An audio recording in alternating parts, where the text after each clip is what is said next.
Combien d'entre vous pouvez me raconter l'histoire de Samori Touré, Kwame Nkrumah, Nelson Mandela, dans les détails que celui des États-Unis, de la mondialisation ou d'autres tels que Donald Trump, François Hollande, Nicolas Sarkozy.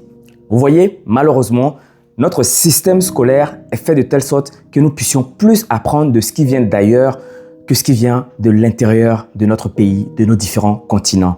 Je pense que le continent africain est l'un des continents les plus riches en histoire qu'en développement humain. Mais malheureusement, notre système est tellement concentré sur la connaissance ou l'apprentissage sur d'autres personnes, d'autres personnalités qui viennent d'ailleurs, que nous sommes incapables de connaître notre propre histoire.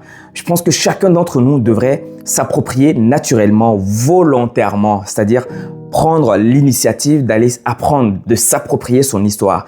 Parce que malheureusement, nos petits frères qui commencent à arriver connaîtront mieux l'histoire de Beyoncé que l'histoire de Fatou Diome. Et je pense que c'est vraiment important que nous puissions nous approprier de notre histoire parce que ce n'est pas le système éducatif qui va nous aider.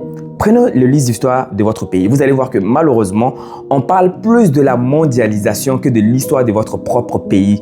Il y a des personnes qui ne connaissent même pas le nombre de régions dans leur pays. Vous voyez, peut-être que tu es en train de regarder cette vidéo, tu vas te remettre en question. En fait, il y a combien de régions dans mon pays? Peux-tu me citer 10 régions dans ton pays? Et pourtant, tu connais peut-être 100, 200, 300 régions venant d'autres pays, d'autres endroits du monde. Et ça, c'est l'histoire, c'est notre système scolaire qui nous a mis dans ce bourbier-là. Et je pense qu'il serait vraiment important que nous puissions commencer à revoir le contenu de l'histoire et même du programme scolaire de notre continent. Car au lieu de former des potentiels chômeurs, il faudra qu'on adapte notre cursus scolaire à notre réalité économique. Et ça, c'est vraiment important. Et qui parle de réalité économique parle forcément d'histoire. Car une éducation sans